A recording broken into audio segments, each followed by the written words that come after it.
Hello, it's Liz here with Stampin' on the Rock. Today I'm going to be sharing this card with you, this little fun fold here. Okay, super simple. I got this idea from my sweet friend Julie Salva. She is a demonstrator friend, and I believe she got the idea from another demonstrator friend. And it's just one of the things that I love about being part of the Stampin' Up! Family is that we share. We share and we help each other out, which is great. So let me share this one with you, and thanks so much, Julie. I appreciate you. Let's pull that aside. So the paper that I'm using, the designer series paper I'm using, is called Bloom Boutique. Bloom Boutique. It is helpful to have non-directional designer series paper.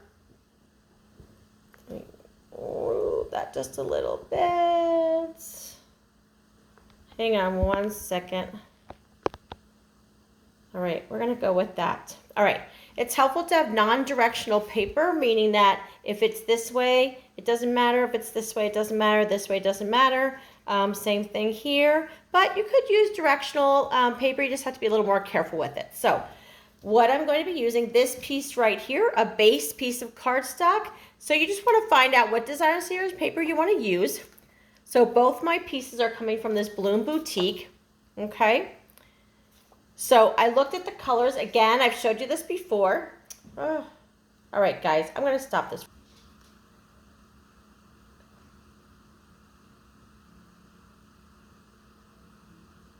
Okay, sorry about that. We're going to keep moving along here. Okay, so remember I've told you before that all the designer series paper packs on the back are listed, the colors that are included in that paper pack, okay? So I grabbed a piece of crisp cantaloupe cardstock, and this is 5.5 by 4 1/4. 5.5 by 4 1/4. I have a piece of designer series paper that is 5 3/4 by 5 1/4. 5 3/4 by 5 1/4. Holding it horizontally. This is the 5 3/4 across here. This is the 5 1/4. So the 5 3/4 side, holding it horizontally, I scored at 1 3/4 inches. So right down here is a score line of 1 3/4. So I can take that and fold it over. I have a bone folder here to give yourself some nice crisp folds. Okay. So we're going to put that one aside. Then I have a piece of white cardstock that is 3 3/4 by 2 1/2. And then I have another piece of designer series paper from that same pack that is also 3 3/4 by 2 1/2. Okay, so the white cardstock and this piece of designer series paper are 3 3/4 inches by 2 1/2 inches.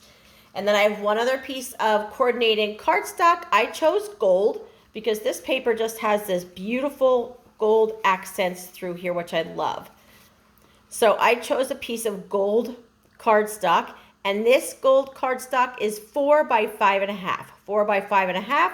And then I scored at 2 3/4 inches, which is basically just in half. Okay, so I'm going to fold that in half and score that. All right, so all the cutting has been done and the scoring has been done. And then I have one circle that I believe what I used is, let's see, I used it's a 2 1/2 inch circle, but you could use whatever label you wanted for that. So I'm going to go ahead and put the card together. So I'm taking this piece here that I folded on the back. We're going to put some adhesive. All right. So take that. We're going to put this on this base.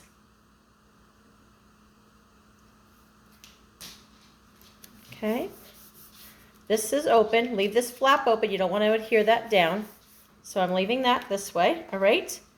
Then I'm going to take this piece here. Oh, you know what? Because I'm using this gold, it's already white inside, so I don't actually need this smaller piece of white cardstock that I did. But if you were going to use another color, okay, let's see. This one here, this was my sample. Because I used the hydrangea hue here, I put this white piece on the inside. Okay? But the gold cardstock that I'm using here is already white inside, so I won't be using this piece, just so you're not confused of what happened to that piece, okay? So let me just set that aside. But I'm going to take this piece here, we're going to layer that right on top, and there's these little gold flecks through there, which is great. I'm going to add this right to the cover.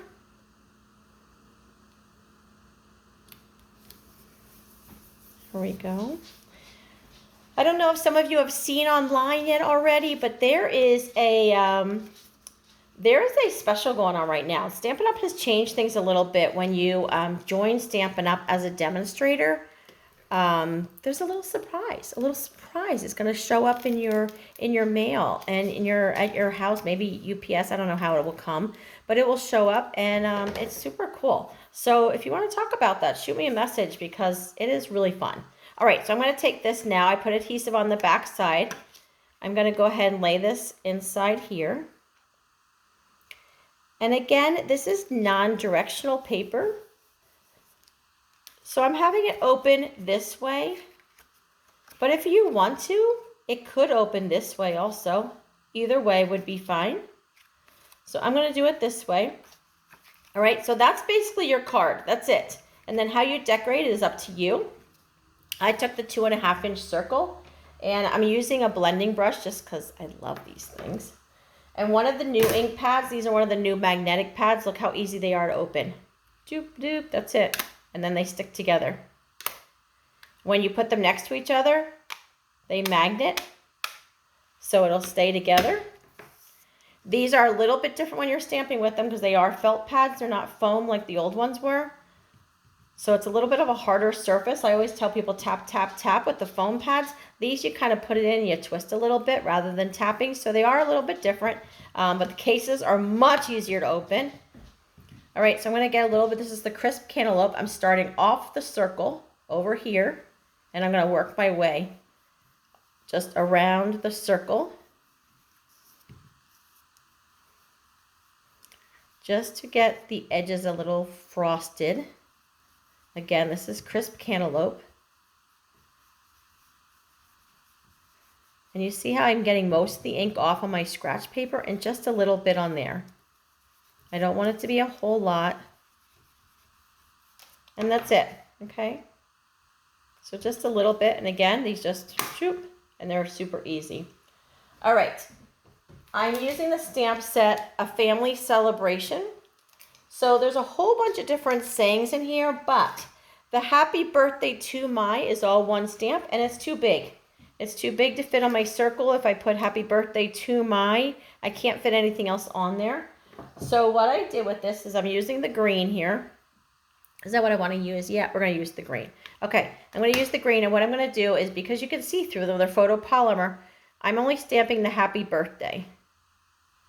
I'm not going to get the to my. So just the Happy Birthday. Make sure I'm getting that inked. All right, I think we got it. All right, yep, you can see through it, so you know it's inked. So Happy Birthday is going on the top. I'm going to push that down. There we go. And then we don't have the to my on there, okay? And then I'm going to be using the stamp that says Friends. I'm going to put that right underneath here. Happy Birthday, Friend. And there we go. And again, we're going to close this up. Super easy. And know also that when you get the ink pads, this is like the old ones too, but there are labels on the back. So you can peel the labels off, and then I put one label here, and I put another label in here. So I make sure that the lid gets back. If it just happens to get separated for whatever reason, the lid can get back to the right, get together, right? So one label's here and one label is on the end.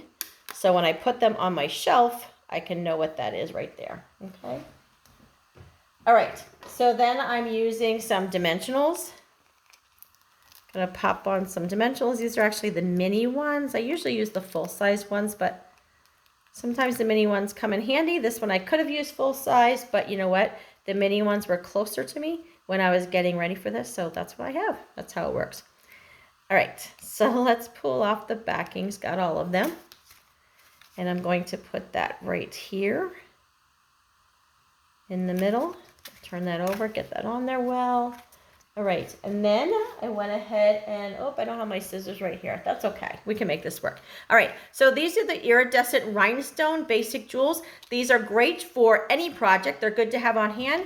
They're clear, and what happens is they take on the color that you attach it to. So if you attach it to Berry Burst, it gives a Berry Burst look. If you attach it to Hydrangea Hue, it gives a Hydrangea Hue look. So it kind of takes on whatever color you put it to. So have these on hand. Iridescent rhinestone basic jewels, and there are small ones, medium and large, which is really nice. So I'm going to go ahead and I usually use my scissors to grab this. You could also use your take a pick. Here I'm going to use my fingers because they are right here in front of me, and that's what I got. So, all right, I'm going to add, let's see, I'm going to add a little one right here. It is a little trickier when you're just using your fingers, but yeah, my fingers are here and they're free, so that works right there. So put that one there, and I'm going to put a third one right down here. And there we go. And you see I put them on top of the Hydrangea Hue, so it has a little bit of that blue color there. And that's it. So it just adds a little bling to it, and that's it. That's the card. Hope that helps out.